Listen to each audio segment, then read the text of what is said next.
હું આવી ગયો છું ખંભાળિયાના રેલવે સ્ટેશન અને અહીંથી આપણે જવાનું છે દ્વારકા. ફાઇનલી આપણી ટ્રેન આવી ગઈ છે.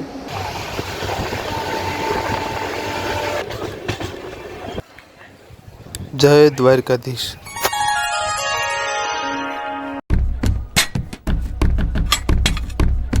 અત્યારે સવારના 5 વાગી ગયા છે અને હું નાઈ કરીને ફ્રેશ થઈ ગયો છું. આજે આપણે જવાનું છે ખંભાળિયાથી દ્વારકા. હું ખંભાળિયાથી દ્વારકા જવાનું છું એટલે જે ટ્રેનમાં જવાનું છે ટ્રેનની તમામ માહિતી તમને આ વિડીયોમાં મળી રહેશે. સવારના 5:15 થયા એટલે ઘરેથી નીકળી ગયો રેલવે સ્ટેશન જવા.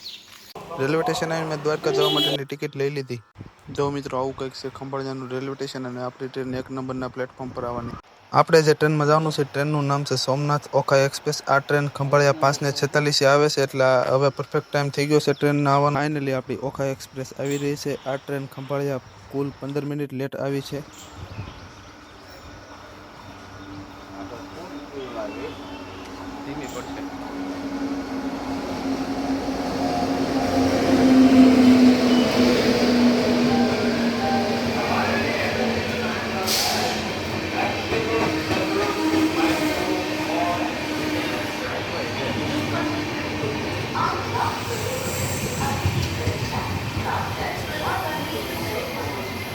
મારે જનરલ ડબ્બામાં બેસીને ખંભાળિયાથી દ્વારકા જવાનું છે.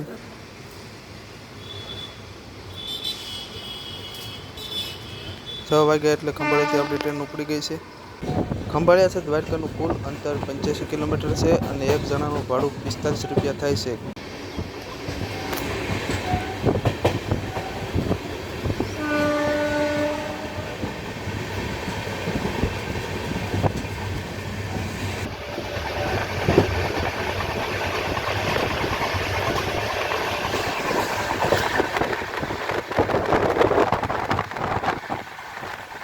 આપણી ટ્રેનની સ્પીડ સ્લો થઈ ગઈ છે કારણ કે આગળ ક્રોસિંગ આવે છે એટલે આપણી ટ્રેન ઊભી રહી છે.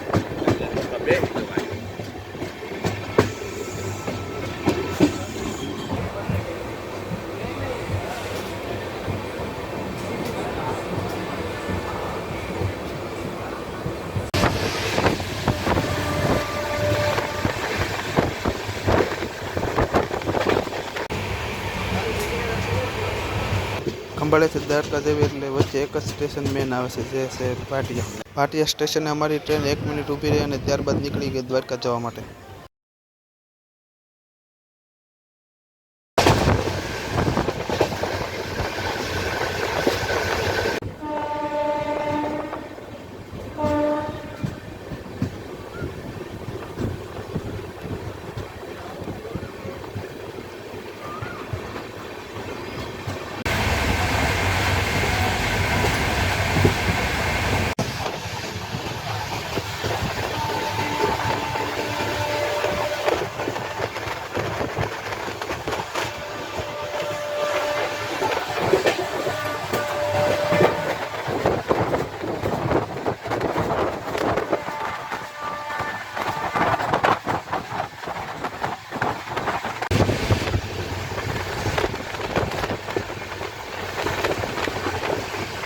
રાજકોટથી દ્વારકા જતો હાઈવે.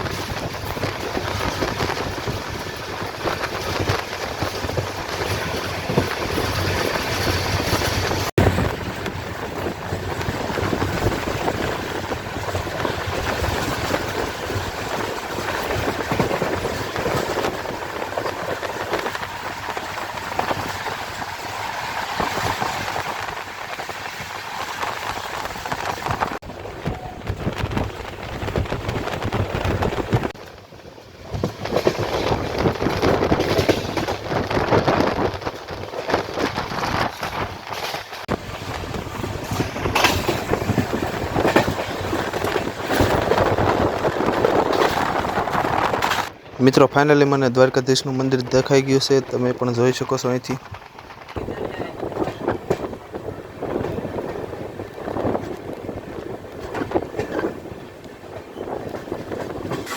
7:45 થઈ ત્યાં તો અમારી ટ્રેન દ્વારકા પહોંચી ગઈ.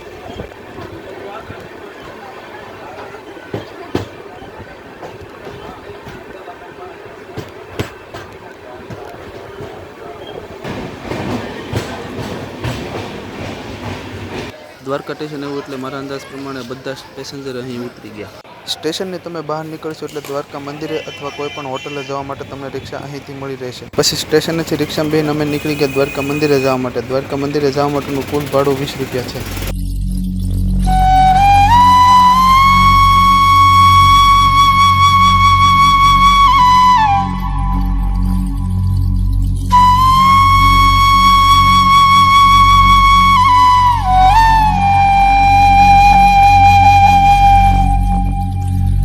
પછી રિક્ષામાંથી ઉતરીને હું નીકળી ગયો ચાલતો મંદિરે જવા માટે.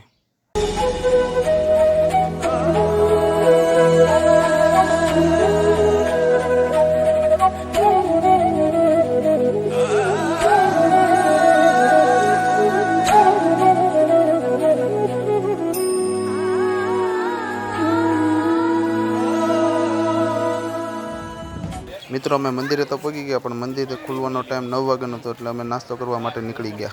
અમે આવી ગયા માધવ ડાઇનિંગ હોલમાં જે મંદિરની એક્ઝેક્ટ બાજુમાં જ આવેલું છે. અમારી નાસ્તાની પ્લેટ આવી ગઈ છે અને તમે જોઈ શકો છો નાસ્તામાં શું છે. નાસ્તો કરીને ચાલતા અમે આવી ગયા સુદામા સેતુ પાસે. સુદામા સેતુ અમે આવી ગયા એટલે અમારી નજર પડી કે દ્વારકાધીશના મંદિરની ધજા ચડતી એટલે અમે તો ત્યાં ઊભા રહી ગયા દ્વારકાધીશના મંદિરની ધજા ચડતી હોય તે જોવા માટે. તમે પણ જોઈ શકો છો વિડીયોમાં કે દ્વારકાધીશના મંદિરની ધજા ચડે છે.